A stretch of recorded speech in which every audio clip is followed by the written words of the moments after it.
Welcome to the Morning Drift. The big conversation is beginning right now. And I have had a lovely morning so far, but at this point in time, ladies and gentlemen, unlike other days where we've had youthful panelists, today I have slightly elderly panelists to help me understand the rise of single parenthood in the 21st century. Perhaps you've been asking yourselves the question, why do we have so many single-parented homes? It is not a new thing, not a new culture, but there are many, many reasons why we have single-parented homes today. Apparently, according to a research that Mary did, this is not something that started in the 21st century, but people are single for more than one reason. Let's get into it and learn together. Remember, the comment section is open. Ask questions, ask them how they're able to maneuver and stand. And can you do it from where you're sitting? If there are single moms and single dads watching this morning, I'd love to join you, appreciate you this morning for the work you do.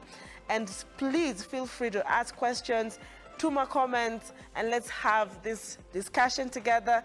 Let's reason together. Karibuni sana. Mary, it's good to have you. Thank you, Dolly. Stephen, karibu sana.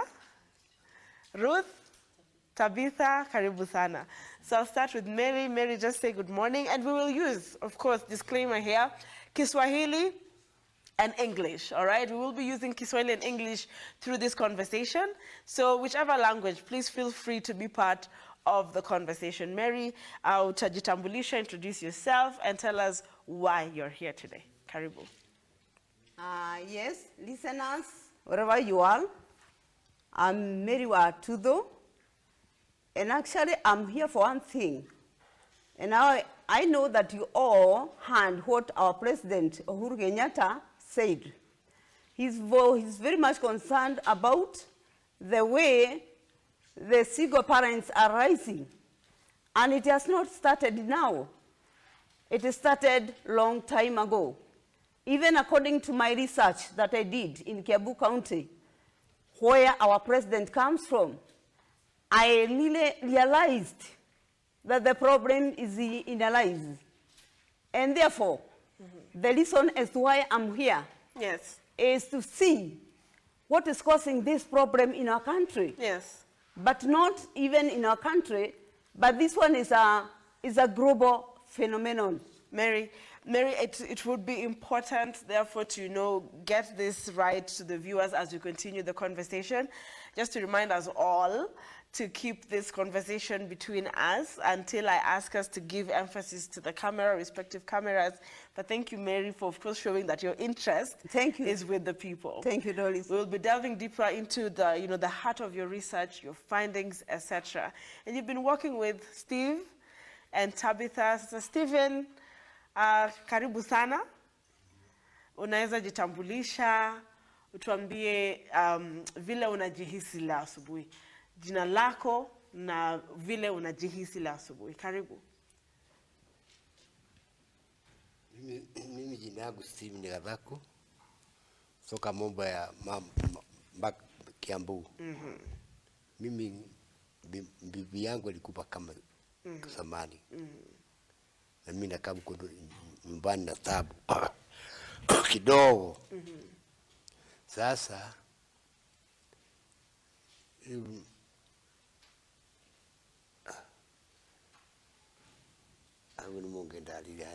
Niongea Tabitha ndio, but of course, as you have heard, Stephen has been a widower for the longest time. He lost his wife and has continued to raise his children as a single father for the many years he has been alive. Now, of course, we get to hear more of his story and how he has remained firm, a widower and a father, and for that matter, a single parent. Asante sana, Stephen, all the way from Kiambu County, and it's Kia, also from Tabitha. Tabitha, what is your name? Really reintroduce yourself, and in what capacity you're joining us in this conversation today.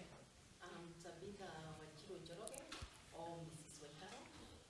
For the conversation of today, I present because I became a widow at the age of 34 years, and all the responsibility of getting through the children, education, feeding them. I've been doing it all alone. Amazing. And there are so many challenges. I'm over 21 years being a widow. 21. Yeah, over 21 years. And by the time I became Yes. a widow, my firstborn was in standard 5. We're going to be coming into the details, and the one thing that I've picked is that over 21 years and standing. I know a lot of young single moms are watching today. You're single for a reason or another, but you are just maybe fresh into it. You want to find out from Tabitha, how are you able to stand and feed and raise and educate? But I want to come back. Asante sana for coming, really. I honor you. Stephen, asante sana kwa kutoka mbali kukuja hapa, na wanaume wengi wanangoja kukusikiza na wajifunze kutoka kwako. Sasa karibuni sana. I want to go back to you, Mary. Yes, you did a very intentional research. Give us a background on why you thought, you know what, I want to do this research. Why did you decide to do a research around single parenting? Yes, for sure. I was very much interested in that research because after looking into families, I noted that there was a lot of conflicts, and people would marry today. Then after 6 years, you'd see them separating. For example, I have a case of my own relative. In fact, after the wedding, they went through for 5 months. And after those 5 months, they were no more living together. And I saw this one was a great challenge, Yes. even in my family, to see somebody separating. And that made me become focused and look for the reasons as to why this one is happening, not only to my relatives, but also to the family, the country at large. Yes. Yes. And I like that you drew your, your sentiments, your opening remarks from President Uhuru Kenyatta's, word on the essence of family and how that means, what that means to the nation.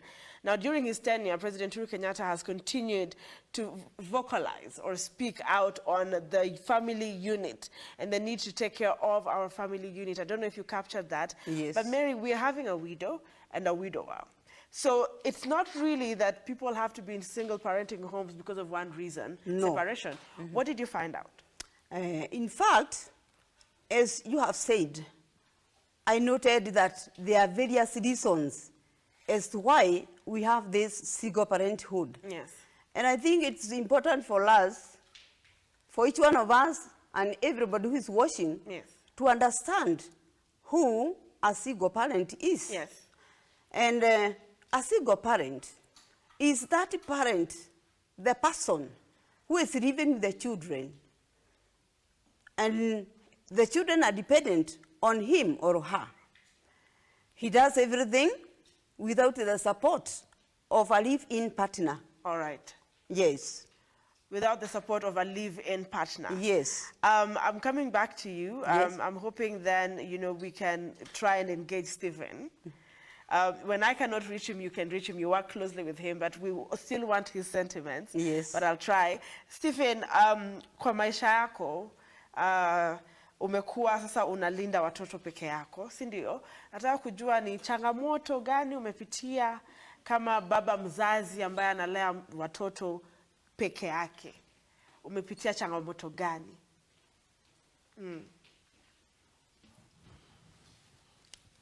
Ninalea peke yangu. Eh. Watoto mingi. Yaani alikuwa kama akawashia watoto ngavi. 5. Sasa mimi hakuna kazi, hakuna nini. Ndio.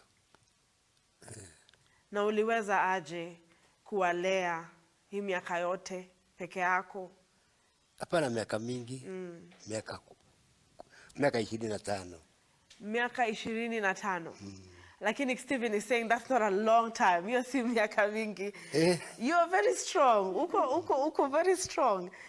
But hao watoto walikuwa wasichana na wavulana, uko na mabinti na vijana, ama ni wanaume wote unalea watoto? Na wengine ni wasichana hiyo 3. Wasichana 3? 3. Na wanaume 1. Waani wabili washakufa. Aha. Ndio. All right, but you did it all on your own. Kulikuwa na familia ingine, extended family kama dada zako walikuwa nakuja kukusaidia? Hakuja kusaidia, hakuna watu kusaidia. Aha. Mimi peke yangu na msichana mwingine mmoja na mtoto mwingine mmoja. Nilikuwa nasaidiaga mimi. Tunasaidiana naye. Lakini na shida, hasa mimi saa ingine na shida. Sababu hakuna kama hali kwa kazi.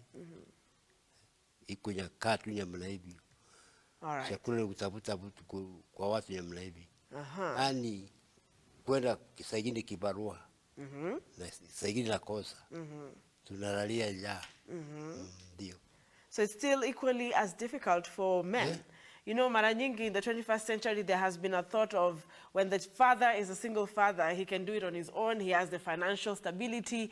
And I like that Stephen anasema, even as a single father, amekuwa akitafuta vibarua, financially it's been difficult, even at his age. And asante sana Stephen, tunarudi kwako tena tujue, saizi watoto wanaendeleaje, and kuna any effect kwa vijana wako wakiona raise, you know, peke yako. But let me hear also from Tabitha. Tabitha, for him, it was not a very easy thing, but he did not give up on his children. For you, 21 years and counting, how has your experience been?